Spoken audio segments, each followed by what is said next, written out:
biar tambah semangat dalam duduk kita di sini, walaupun cuma 20 menit, 10 menit setiap hari. Setiap hari semakin bertambah derajat kita di sisi Allah Subhanahu wa taala dengan mendengar majelis ilmu. Jadi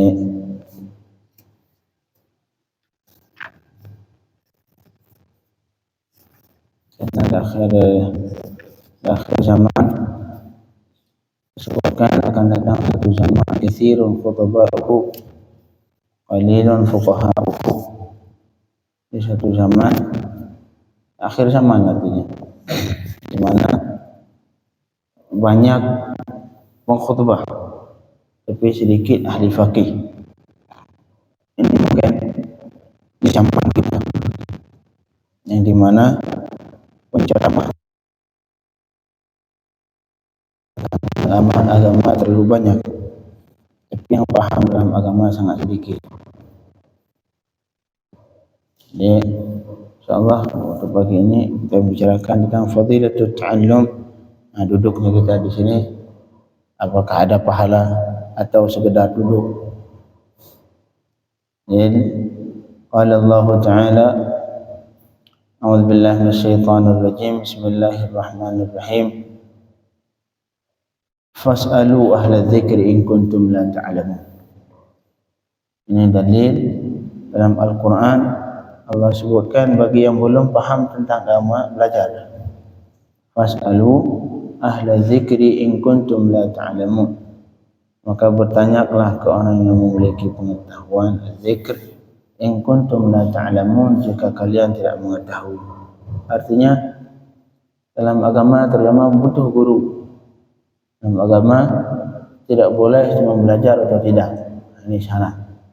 Harus memiliki guru yang memiliki sanad sampai dari gurunya ke gurunya ke gurunya sampai ke Rasulullah sallallahu alaihi wasallam. Karena Allah katakan fas'alu ahla dzikri, bukan faqra'u, bukan faqra'ul kutub. Karena kata ulama, kitab walaupun banyak kitab buku bisa dibaca, tapi kadang-kadang yang dipraktek tidak sesuai dengan yang tertulis. Makanya kadang-kadang yang tertulis dibutuhkan guru untuk mengajarkan ataupun menjelaskan teks yang tertulis sehingga pahamnya benar. Termasuk ayat Al-Quran, hadis juga butuh guru yang menjelaskan sehingga pemahamannya benar. Nah, itu yang pertama kalau di ayat fas'alu ahla dzikri in kuntum la ta'lamun. Artinya belajar ke guru sehingga kita sesuai dengan yang diajarkan oleh Rasulullah sallallahu alaihi wasallam. Ini sebuah perintah dari Allah Subhanahu wa taala. Kemudian hadis yang paling masyhur tentang menuntut ilmu.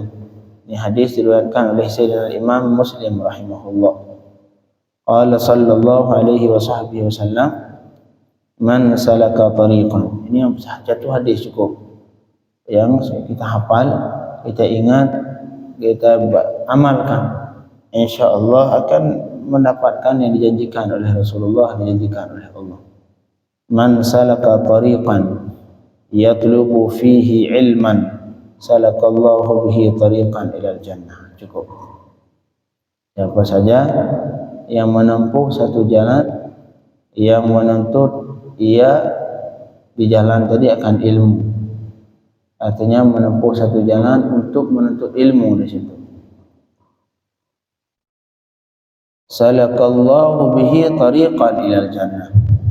Maka Allah akan memberikan jalan untuknya ke surga. Artinya jalan ke surga ya ilmu. Jalan ke surga ilmu. Penyebabnya kenapa? Karena seseorang yang beramal tanpa ilmu tidak diterima. Tidak diterima oleh Allah Subhanahu wa taala. Malahan kata ulama, walaupun ibadat yang kita lakukan benar, salat kita yang kita lakukan benar, tapi benarnya bukan atas dasar pengetahuan, benarnya kebetulan. Kebetulan benar.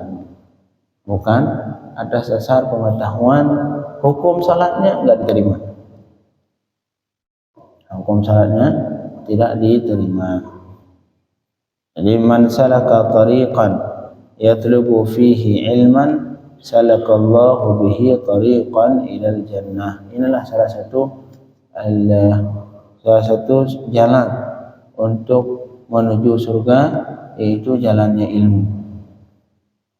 Nah, Syekh Ramadan Al-Buti, beliau ketika diarahkan oleh bapaknya ketika masih kecil, itu ada di sana di Syam. Saat itu sudah gencar bahwa kalau belajar agama itu akan kolot. Kamu belajar agama kolot. Kamu belajar agama mau jadi apa nanti ketika udah gede? Nggak ada masa depan.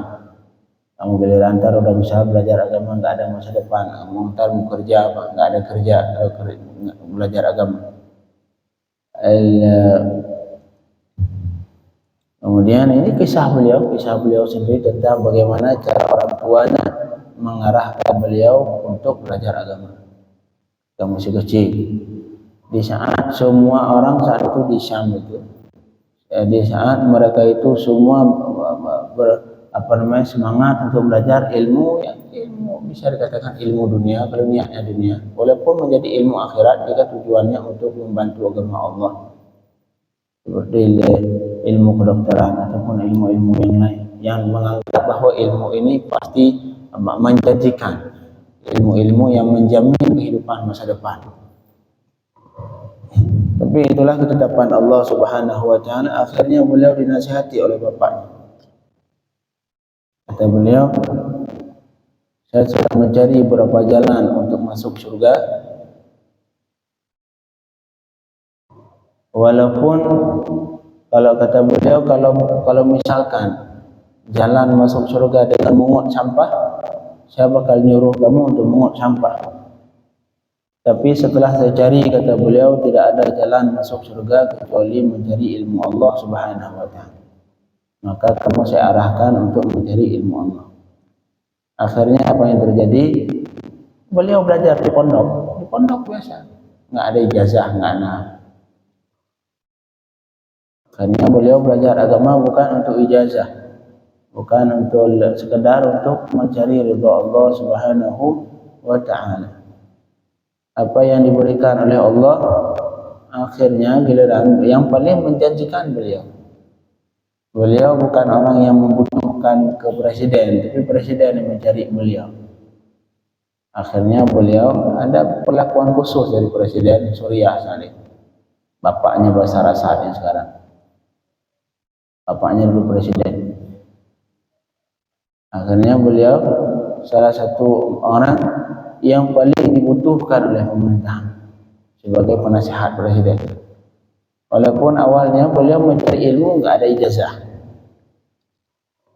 Itulah in qulillahumma malikal mulki tu'til mulka man tasha wa tu'izzu man tasha wa tanzi'ul mulka mimman tasha wa tu'izzu man tasha wa tudhillu man tasha. Allah yang mengangkat derajat, Allah yang merendahkan derajat. Makanya jalan apapun selama tujuannya untuk surga, insya-Allah akan diangkat derajat oleh Allah Subhanahu wa taala.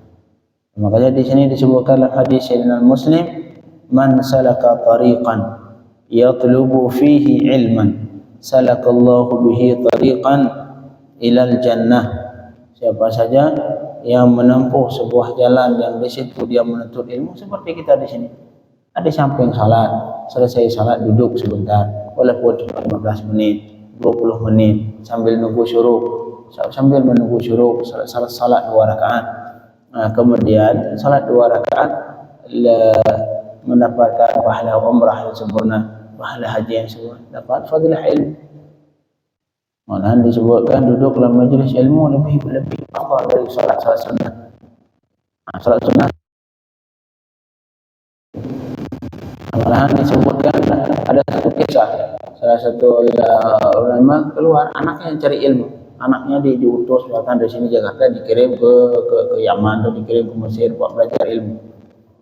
Sampai berapa tahun dia belajar ilmu, orangnya mungkin anaknya tidak terlalu cerdas, pulang cuma ngapa itu masalah. Akhirnya kata bapaknya, pulang setelah berapa tahun, Apa yang kamu lakukan? Belajar, Pak. Selama 5 tahun apa yang kamu hafal? Beliau satu masalah 10 beberapa tahun untuk belajar agama, satu masalah sudah cukup, tidak ada lebih.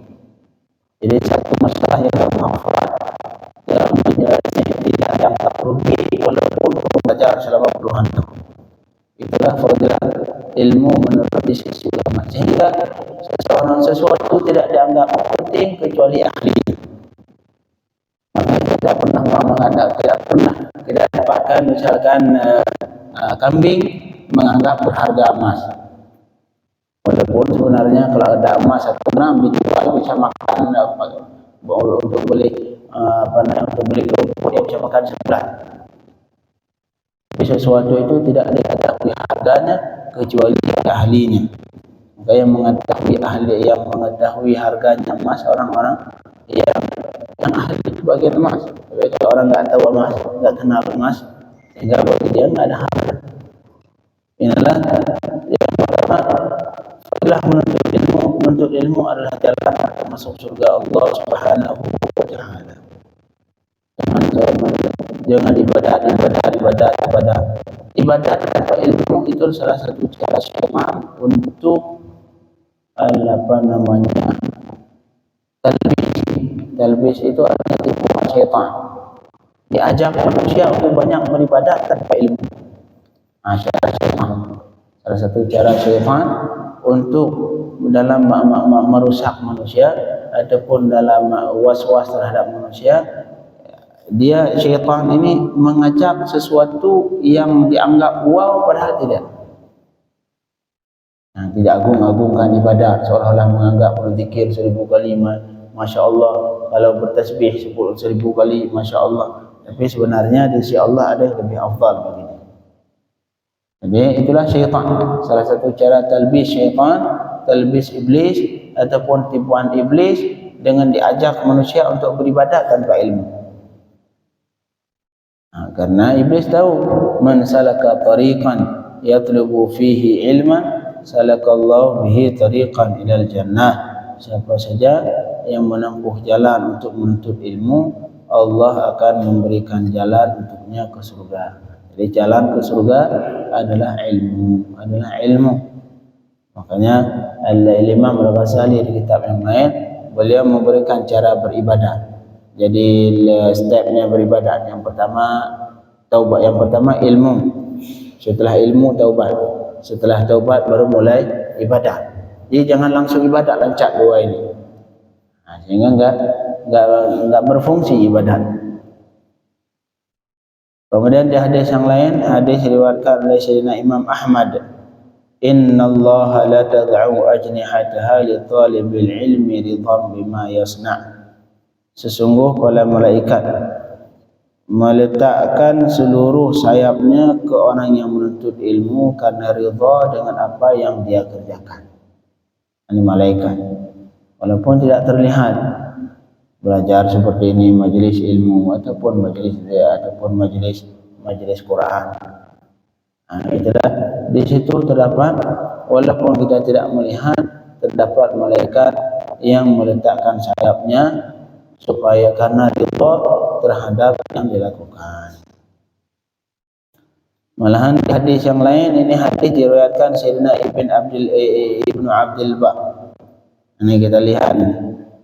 Kata beliau, qala sallallahu alaihi wasallam, la an taghduwa fatata'allama baban min al-ilmi khairun min an tusalliya 100 raka'ah.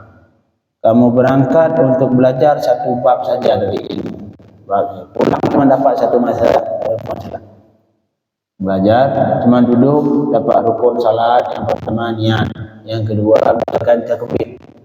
Itu semua walau cuma satu doang. Khairun min an tusalliya 100 raka'ah. Lebih baik dibanding salat 100 rakaat. Siapa yang sanggup salat 100 rakaat? Kadang-kadang kita meremehkan, lebih baik zikir, lebih baik salat, meninggalkan ilmu. Akhirnya kita enggak bisa menjamin apakah salat kita lakukan sesuai atau tidak. Ini yang jadi permasalahan, terutama di akhir zaman. terutama di akhir zaman. La anta kedua engkau berangkat untuk belajar satu bab saja lebih baik dibanding engkau salat 100 rakaat. Ini hadis Rasulullah sallallahu alaihi wasallam seperti yang diriwayatkan oleh Imam Ibn Abdul Bar. Ibn Abdul Bar. Makanya fadilah belajar ini besar. Kadang-kadang itulah syaitan. Jadi syaitan kadang-kadang di sini ada majelis ilmu, di sini majelis zikir, syaitan diarahkan ke sini. Diarahkan ke sini. Karena syaitan tahu, karena tugas syaitan itu untuk merusak manusia.